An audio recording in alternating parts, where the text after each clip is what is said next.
जय श्री हरि, जय श्री राधे कृष्ण। ये संसार कितना मनमोहक दिखता है ना। सुंदर स्वरूप, मधुर संबंध, चमचमाता हुआ धन। लेकिन क्या कभी सोचा है कि ये सब कुछ कब तक हमारे साथ रहेगा? भगवत गीता के अंदर भगवान श्री कृष्ण अर्जुन से कहते हैं, दुखालयम अशाश्वतम, यानी कि ये भौतिक संसार दुखालय है, दुखों का घर है और अशाश्वतम है, कुछ ही क्षण के लिए रहने वाला है।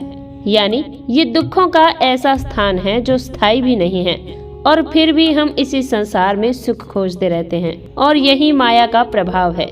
ज्येष्ठ मास में जैसे मरुभूमि के अंदर प्यासे मृग को जल का भ्रम होता है, उसी प्रकार ये संसार हमें सुख का भ्रम दिखाता है। लेकिन जब विवेक जागृत होता है, जब भगवान की कृपा से हमारी आंखें खुलती है, तब हम समझ पाते हैं कि सच्चा सुख केवल और केवल भगवान श्री कृष्ण के चरण कमलों में है, उनकी भक्तिमयी सेवा करने में है। तो चलिए इसी विवेक भाव के साथ हमारी इस ज्येष्ठ मास कथा यात्रा को आगे बढ़ाते हैं और सुनते हैं आज की ज्येष्ठ मास की कथा। आइए आज की कथा आरंभ करते हैं। ज्येष्ठ मास एक ऐसा पावन समय है जब भगवान श्री हरि की विशेष कृपा बरसती है। इस समय किया गया कोई भी स्वाध्याय, जप और तप मनुष्य को अक्षय फल प्रदान करता है, और इसीलिए इस विशेष मास में अनेक उत्सव भी आते हैं।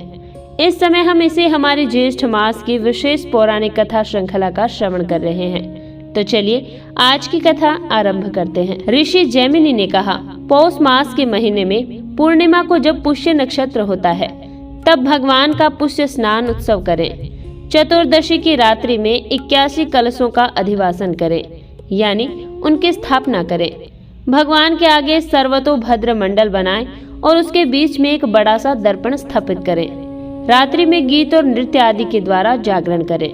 प्रातःकाल दर्पण में प्रतिबिंबित भगवान पुरुषोत्तम का उपचारों द्वारा पूजन करें। उसके बाद पुरुष सूक्त से कलशों को अभिमंत्रित करके फिर उन कलशों के जल से अटूट धारा गिराते हुए भगवान पुरुषोत्तम को स्नान कराएं। फिर पावमानीय सूक्त और श्री सूक्त से क्रमशः बलभद्र जी और देवी सुभद्रा जी को स्नान करवाएं। फिर विष्णु गायत्री मंत्र से चंदन युक्त जल के द्वारा स्नान कराकर श्री सूक्त से पूजा करें। तत्पश्चात भगवान के श्री अंगों में गंध और चंदन से लेप करें। उन्हें सुगंधित पुष्पों की मालाओं से विभूषित करें। फिर रत्नमय छत्र ऊपर उठाकर लक्ष्मी देवी सहित भगवान पुरुषोत्तम का पूजन करें। फिर उच्च स्वर से शंख ध्वनि, मंगल गीत और नृत्य आदि किए जाएं। भगवान को चंवर डुलाएं। ब्राह्मण लोग जय जयकार करें और 3 बार अंजलि में दूर्वा और अक्षत लेकर भगवान की पूजा करके कपूर युक्त बत्तियों वाले गाय के घी में जलाए हुए दीपकों द्वारा जगन्नाथ जी की आरती की जाए। उसके बाद सुंदर पान का बेड़ा लगाकर धीरे धीरे भगवान के मुख के समीप निवेदन करें। उसके बाद आचार्य को दक्षिणा दी जाए और ब्राह्मणों का पूजन किया जाए। जो प्रसन्नता पूर्वक पुष्य स्नान का पवित्र उत्सव देखते हैं, वे भगवान विष्णु के धाम में जाते हैं। जब भगवान सूर्य उत्तर दिशा की ओर गमन करने की इच्छा से मकर राशि पर जाते हैं, उस समय उत्तरायण प्रारंभ हो जाता है। उनके संक्रमण काल का आधा 20 कला का समय परम पुण्यमय काल माना गया है। ये समय पितरों, देवताओं और ब्राह्मणों को अत्यंत प्रिय है। उस समय तीर्थराज समुद्र के जल में विधि पूर्वक स्नान करके मनुष्य भगवान नारायण का पूजन करें। कल्प वृक्ष को प्रणाम करके देव मंदिर में प्रवेश करें और 3 बार श्री पुरुषोत्तम की परिक्रमा करके मंत्र राज के द्वारा उनकी पूजा करें। इसी प्रकार बलभद्र और सुभद्रा जी का भी उनके नाम मंत्रों द्वारा पूजन करें। उत्तरायण के प्रारंभ काल में भगवान विष्णु का दर्शन करके मनुष्य देह बंधन से मुक्त हो जाता है। पूर्व काल में महर्षि कश्यप ने सृष्टि रचना करके इस महान उत्सव को भगवान की प्रसन्नता के लिए किया था।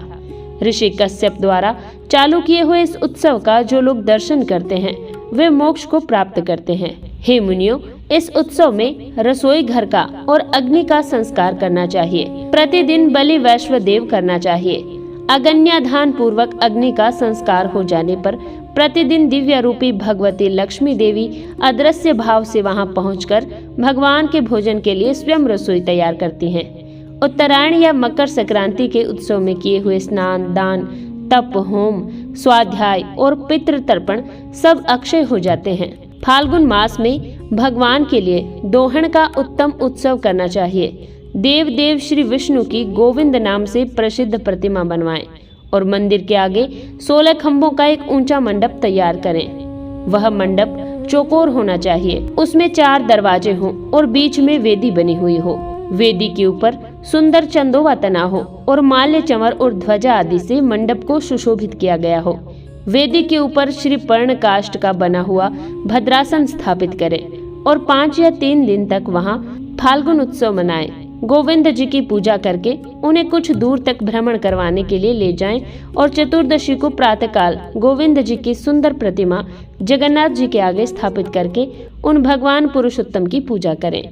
उसके बाद गोविंद जी की प्रतिमा का भी पूजन करें और उसके बाद वस्त्र और माला उतारकर मंत्रज्ञ पुरुष परम ज्योति की भावना करते हुए प्रतिमा में उसका स्थापन करें। उसके बाद वह प्रतिमा पुरुषोत्तम रूप हो जाती है और फिर उसे रत्नमयी डोली में बिठाकर स्नान मंडप में ले जाएं।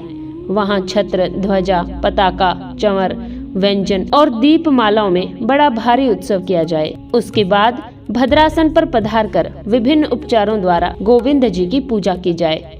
पहले महास्नान की विधि से उनको स्नान करवाएं, फिर सुगंधित जल से श्री सूक्त के द्वारा अभिषेक करें। अभिषेक के बाद वस्त्र, अलंकार और पुष्पहार से भगवान का श्रृंगार करें।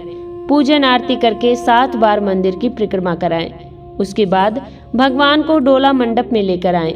मंडप के निम्न भाग में 7 बार भ्रमण करवाएं और फिर मंडप के ऊर्ध्व भाग में 7 बार भ्रमण कराकर स्तंभ वेदी पर भी 7 बार घुमाएं। यात्रा के अंत में भी पुनः इसी क्रम से 21 बार भ्रमण करवाएं। रत्न निर्मित हिंडोले में भगवान को विराजमान करें। भगवान के मस्तक पर सुंदर रत्नमय मुकुट हो। वक्षस्थल पर तारहार उनकी शोभा बढ़ा रहा हो। कानों में बहुमूल्य रत्नों द्वारा निर्मित कुंडल झिलमिला रहे हों। अन्य अंगों में भी यथा योग्य शोभा बढ़ाने वाले दिव्य आभूषणों से भगवान का सुंदर श्रृंगार किया जाए। भगवान विकसित कमल पुष्प के मध्य में लक्ष्मी जी के साथ बैठे हों। उनके हाथों में शंख, चक्र, गदा और पद्म और कंठ में वनमाला हो। ऐसी मनोहर झांकी से सुशोभित गोविंद जी को डोला पर बिठाकर सभी दिशाओं में सुगंधित चंदन की धली बिखेरते हुए उनकी पूजा की जाए। उस समय गोविंद जी का ध्यान इस प्रकार करना चाहिए। भगवान कदम्ब वृक्ष के नीचे गोपियों के मध्य में विराजमान हैं। गोपी और ग्वाल बाल लीला पूर्वक हिंडोले को झुला रहे हैं और भगवान उसके भीतर बैठकर लीला रस में निमग्न हैं। ऐसा ध्यान करते हुए लाल, पीले और सफेद रंग के कपूर युक्त सुगंधित चूर्ण, अबीर, गुलाल आदि सभी ओर बिखेरें। फिर दिव्य वस्त्र, दिव्य माल्य, दिव्य गंध, उत्तम धूप इत्यादि अर्पित करते हुए चंवर डुलाएं, गीत गाएं और स्तुति पाठ करें और इस प्रकार भगवान की पूजा करते हुए धीरे धीरे 7 बार झूले में भगवान को झुलाएं।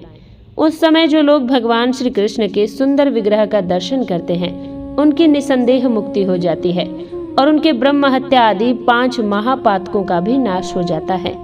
हिंडोले में झूलते हुए भगवान का दर्शन करके मनुष्य संपूर्ण पापों और आध्यात्मिक आदि तीनों पापों से छूट जाता है।